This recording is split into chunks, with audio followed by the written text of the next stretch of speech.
ओम नमो नारायणाय। नारायणं नमस्कृते नरं चैव नरोत्तमं देवीं सरस्वतीं व्यासं ततो जयमुदीरयते। प्रस्तुत प्रसंग ब्रह्म वैवृत पुराण के प्रकृति खंड से लिया जा रहा है, जहाँ पे देवी षष्ठी के ध्यान, पूजन, स्तोत्र तथा विशुद्ध महिमा का वर्णन किया जाएगा कि देवी षष्ठी है कौन, देवी षष्ठी का कार्य क्या है, उनके पूजन करने से हमें क्या फल प्राप्त होता है और उनके स्तोत्र करने से हमें क्या फल की प्राप्ति होती है। तो यहाँ पे ये जो प्रसंग है, ये जो संवाद है, ये नारद जी के और भगवान नारायण के बीच में ये संवाद है। तो नारद जी कहते हैं कि हे प्रभु, भगवती षष्ठी जो कि मूल प्रकृति की कला मानी गई है, मैं उनके बारे में आपसे पूछना चाहता हूं। और मूल प्रकृति क्या है? मूल प्रकृति में 5 देवियां मूल प्रकृति में आती हैं। उनमें गणेश जी की जननी जो दुर्गा हैं, लक्ष्मी, सरस्वती, सावित्री और राधा, ये 5 देवियां हैं, ये मूल प्रकृति में आती हैं। और उसके बाद इस प्रकृति के अंश, कला और कलांश से बहुत सी माताएं प्रकट हुई हैं। उनका वर्णन भी अलग अलग देवी भागवत में दिया हुआ है। तो यहाँ पे भगवान नारायण कहते हैं कि हे मुने, मूल प्रकृति के छठे अंश के प्रकट होने के कारण ये षष्ठी देवी कहलाती हैं, क्योंकि ये मूल प्रकृति के छठे अंश से प्रकट हुई हैं, इसलिए इनका नाम षष्ठी देवी है। और ये मातृकाओं में देवसेना के नाम से जानी जाती हैं। देखिए 16 मातृकाएं हैं, गौरी, पद्मावती, मेधा, सावित्री, विजया, देवसेना, सुधास मात्र, लोक मात्र है। तो इस प्रकार से ये 16 मातृकाएं हैं। 16 मातृकाओं में भी देवसेना के नाम से जानी जाती हैं। और इन देवी को जो कार्तिकेय की पत्नी होने का श्रेय प्राप्त है, क्योंकि क्या कहते हैं कि कार्तिकेय जी की पत्नी है, वो इन्हीं षष्ठी देवी को माना गया है, देवसेना को ही तो माना गया। और ये बालकों को दीर्घायु बनाती हैं। और इनकी पूजा की विधि के साथ ही एक उत्तम इतिहास सुनाते हैं। वो कहते हैं, भगवान नारायण कहते हैं कि नारद सुनो, ये पुत्र प्रदान करने वाला यह परम सुखदायी उपाख्यान धर्मदेव के मुख से मैंने सुना है। भगवान नारायण कहते कि मैंने नहीं, मैं अपने मन से नहीं करा, ये तो मैंने धर्मदेव के मुख से सुना था। आप इस उपाख्यान को ध्यान से सुनिए। तो कहते हैं कि प्रियव्रत नाम से प्रसिद्ध एक राजा हुए हैं। उनके पिता का नाम था स्वयंभू मनु। और प्रियव्रत योगीराज होने के कारण विवाह करना नहीं चाहते थे और तपस्या में उनकी रुचि रहती थी, परंतु ब्रह्मा जी की आज्ञा से उन्होंने विवाह कर लिया। विवाह करने के बाद बहुत समय बीत गया, उनको कोई संतान नहीं हुई।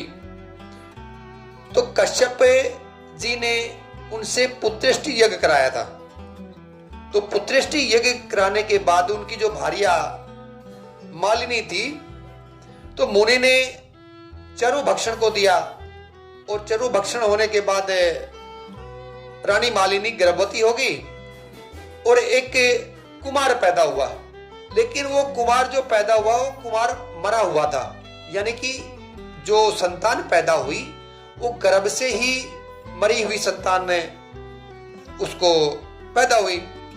अभी ये सब देख करके रानी रोने लगी। उसके साथ में जो प्रसूति के टाइम पे, प्रसूति के समय पे जो भी दासियां थी, जो अन्य स्त्रियां थी, वो भी रोने लगी।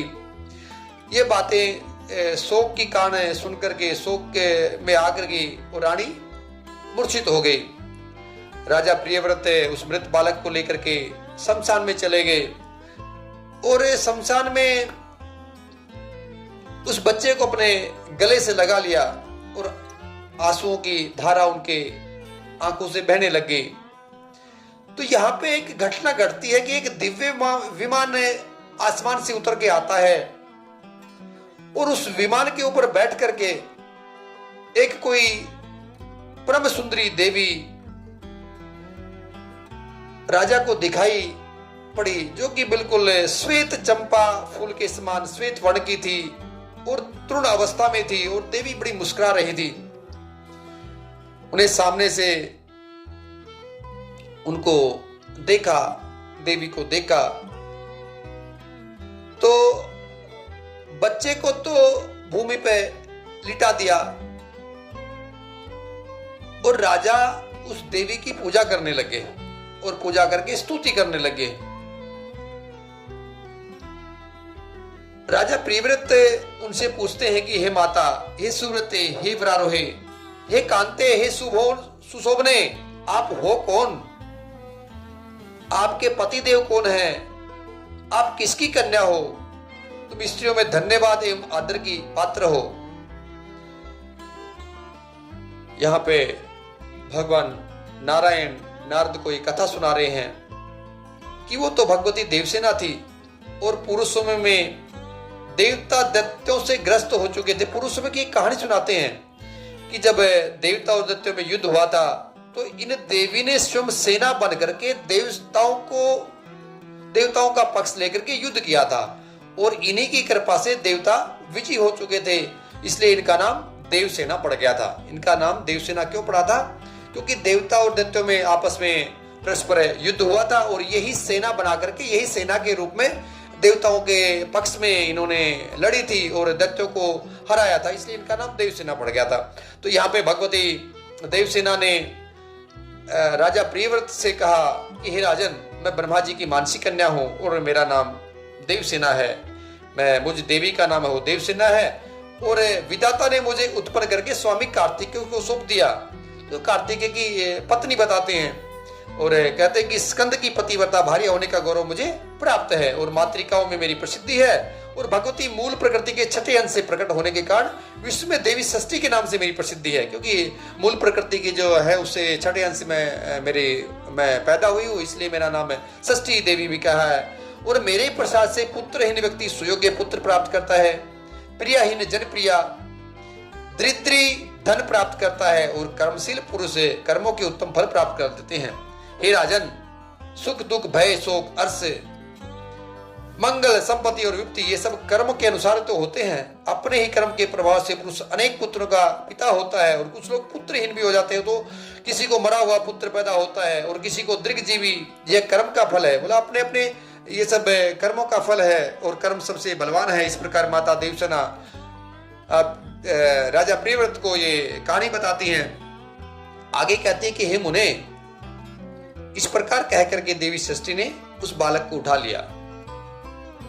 नारद मुनि को भगवान नारायण कथा सुना रहे हैं कि हे मुने, ये बातें कह करके षष्ठी देवी ने उस बालक को उठा लिया और अपने महान ज्ञान के प्रभाव से खेल खेल में उसे पुनः जीवित कर दिया। राजा ने देखा कि स्वर्ण के समान प्रतिभा वाला बालक हंस रहा था। अभी बालक को देख रहे थे कि देवी देवसेना उस बालक को लेकर के आकाश में जाने की तैयारी करने लगी।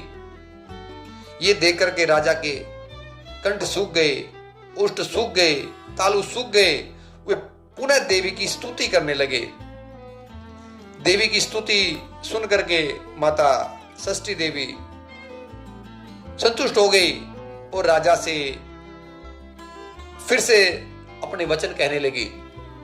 तो देवी ने कहा कि तुम शंभु मनु के पुत्र हो और त्रिलोकी में तुम्हारा शासन चलता है, तुम सर्वत्र मेरी पूजा कराओ और स्वयं भी पूजा करो, कि मेरी पूजा कराओ आप, और आप स्वयं भी, आप खुद भी मेरी पूजा करो। मैं तुम्हें कमल के समान मुख वाला एक मनोहर पुत्र प्रदान करूंगी और जिसका नाम सुव्रत होगा, और वो सुव्रत नाम का जो पुत्र होगा वो नारायण का कला अवतार होगा और उसे पूर्व जन्म की बातें याद रहेंगी। क्षत्रियों में श्रेष्ठ यह बालक अश्वमेघ यज्ञ करेगा, सभी इसका सम्मान करेंगे, त्रिलोकी में इसकी कीर्ति फैल जाएगी, यह सब को सब संपत्ति प्रदान कर सकेगा। तो इस प्रकार कहने के पश्चात भगवती देवसेना ने उन्हें वह पुत्र दे दिया। राजा प्रियव्रत ने पूजा की, सभी बातें उसकी स्वीकार कर ली। भगवती देवसेना उन्हें उत्तम वर दे करके स्वर्ग के लिए प्रस्थान कर दिया, मतलब स्वर्ग में चली जाती हैं। अभी भगवती की पूजा राजा ने शुरू कर दी। वो माता भगवती की, षष्ठी देवी की पूजा आरंभ कर दी। ब्राह्मणों को बुला करके उनसे पूजा करवाते थे, उनको बहुत सा दान देते थे और प्रत्येक मास में शुक्ल पक्ष की षष्ठी तिथि के अवसर भगवती षष्ठी का महोत्सव यत्न पूर्वक मनाया जाने लगा। जो भी शुक्ल पक्ष की षष्ठी आती थी प्रत्येक महीने, तो वो षष्ठी महोत्सव मनाते थे। बालकों के प्रसव गृह में छठे दिन, 21वें दिन तथा अन्नप्राशन के शुभ समय पर यत्न पूर्वक देवी की पूजा होने लगी। सर्वत्र इसका पूरा प्रचार हो गया। स्वयं राजा प्रियव्रत भी पूजा करते थे। देखिए, आज भी ये परंपरा चली आ रही है। जब भी बच्चा पैदा होता है तो बालकों के जो प्रसव गृह में ये भगवती षष्ठी की पूजा की जाती है, क्योंकि वही तो माता षष्ठी हैं जो बच्चों की रक्षा करती हैं। कहते सूरत अब भगवती देवसेना का ध्यान पूजन और स्तोत्र कहता हूं, सुनो। यह प्रसंग कोथुम शाखा में वर्णित है और धर्मदेव के मुख से सुनने का मुझे अवसर मिला था। भगवान नारायण नारद को एक कथा कहते हैं कि हे मुने, शालिग्राम की प्रतिमा में, कलश में अथवा वट के मूल भाग में या दीवाल पर पुतली का बना करके प्रकृति के छठे अंश से प्रकट होने वाली शुद्ध स्वरूपिणी इन भगवती की इस प्रकार पूजा करनी चाहिए। यानी कि शालिग्राम शिला के अंदर भी आप इनका ध्यान कर सकते हैं, कलश के अंदर भी इनका ध्यान कर सकते हैं, या वट वृक्ष के मूल भाग में भी इनका ध्यान कर सकते हैं, या दीवाल के ऊपर इनको अगर मूर्ति मिलती है तो मूर्ति पे ही, नहीं तो जैसे पहले अपनी परंपराएं होती हैं कि घरों में दीवार के ऊपर ही वो अपना एक रंगोली टाइप में बना करके उस हिसाब से माता षष्ठी को बना लेती हैं अपनी माताएं बहनें और उसकी पूजा करती हैं। उसके बाद ध्यान इस प्रकार के कि सुंदर पुत्र कल्याण तथा दया प्रदान करने वाली ये देवी जगत की माता हैं। श्वेत चंपक के समान इनका वर्ण है, रत्नमय भूषणों से अलंकृत है। इन परम पवित्र स्वरूपिणी भगवती देवी देवसेना की मैं उपासना करता हूं। तो इस प्रकार से एक इनको ध्यान करके माता षष्ठी में आपका ध्यान करता हूं। ये आगच्छि स्थाप्यामि स्थाप्यामि पूजा में आप माता आप हमारे यहाँ पे पधारिए, मैं आपको स्थान देता हूँ, आपको आसन देता हूँ। इस प्रकार से उनको बुला करके आसन पे विराजमान करवा देते हैं। उसके बाद उसको पाद्य अर्घ आचमन गंध पुष्प धूप दीप नवेद आदि से उनकी पूजा, जैसे कि पंचोपचार है, दसोपचार है, षोडशोपचार है, जिस प्रकार भी आपको पूजा है, जैसी भी एक लोकाचार में परंपरा के हिसाब से आप करते आए हैं, उस प्रकार से आप उनकी पूजा कीजिए। उसके बाद कहते कि ओम ह्रीम षष्ठी देवी स्वाहा, ओम ह्रीम षष्ठी देवी स्वाहा, इस मंत्र का उच्चारण करना विहित है और ये यथाशक्ति इस अष्टाक्षर मंत्र का जप भी किया जा सकता है। कहते हैं कि जो पुरुष देवी के इस अष्टाक्षर महामंत्र का 1 लाख जप करता है उसे अवश्य ही उत्तम पुत्र की प्राप्ति होती है, ऐसा ब्रह्मा जी ने कहा है। उत्तम पुत्र प्राप्ति के लिए अगर किसी योग्य ब्राह्मण को बुला करके आप ओम ह्रीम षष्ठी देवी स्वाहा इस मंत्र से 1 लाख जप करवाते हैं तो एक सुयोग्य पुत्र प्राप्ति का ये एक वरदान सिद्ध हो सकता है, ऐसा ब्रह्मा जी कहते हैं। और ये जो कथा है नारद मुनि को भगवान नारायण कहते हैं। उसके बाद कहते हैं कि अभी मैं आपको एक स्तोत्र सुनाता हूं, स्तोत्र को सुनो। इस स्तोत्र के श्रवण करने का बड़ा महत्व है, जो इसको सुनता है उसका भी बड़ा फल है। तो आप इस स्तोत्र को बड़े ध्यानपूर्वक सुने। इस स्तोत्र को अगर 1 मास तक सुनते हैं उसका भी बड़ा फल है, अगर उसको 1 से 1 वर्ष तक सुनते हैं तो भी उसका बड़ा फल है। उस फल की भी यहाँ पे स्तुति के बाद वर्णन दिया जा रहा है। तो स्तोत्र इस प्रकार से है, जो कि हिंदी में ही हम इसका पाठ करते हैं।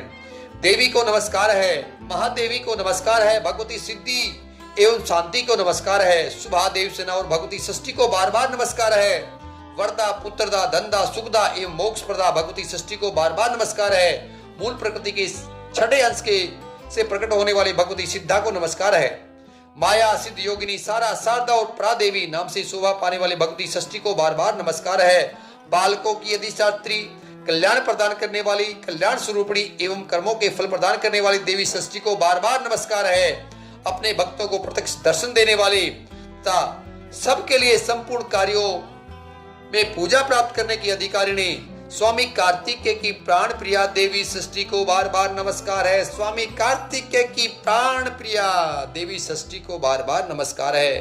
मनुष्य जिनकी सदा वंदना करते हैं तथा देवताओं की रक्षा में जो तत्पर रहती हैं, उन शुद्ध सत्व रूप स्वरूपा देवी षष्ठी को बार बार नमस्कार है।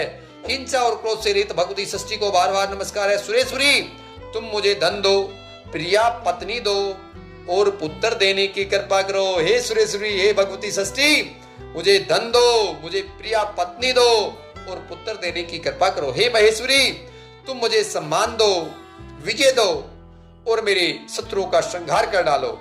धन और यश प्रदान करने वाली भगवती षष्ठी को बार बार नमस्कार है।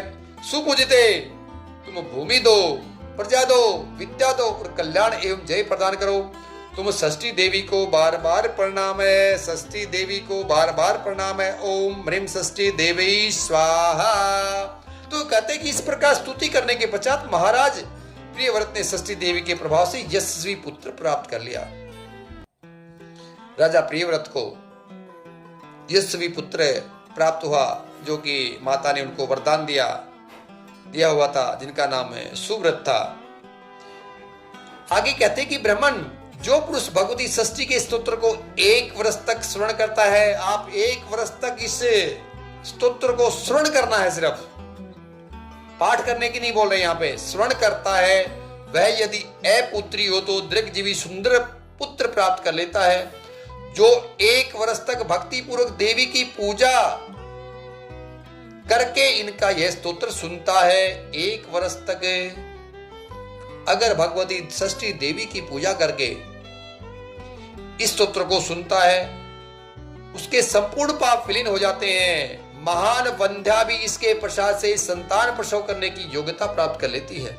वंध्या स्त्री को पुत्र प्राप्त होता है।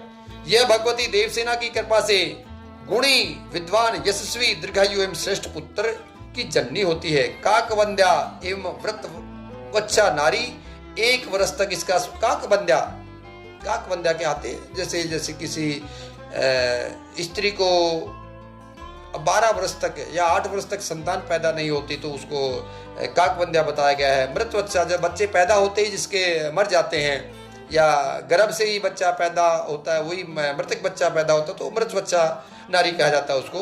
तो वो भी अगर 1 वर्ष तक इसका श्रवण करके फलस्वरूप भगवती षष्ठी के प्रभाव से पुत्रवती हो जाती है। यदि बालक को रोग हो जाए तो उसके माता पिता 1 मास तक इस स्तोत्र का श्रवण करें तो षष्ठी देवी की कृपा से उस बालक की व्याधि शांत हो जाती है। कभी कभी बच्चा, महाराज पूर्व जन्म के कर्म ऐसे होते हैं, प्रारब्ध ऐसे होते हैं कि वो बच्चा पैदा होते ही रोगी रहता है।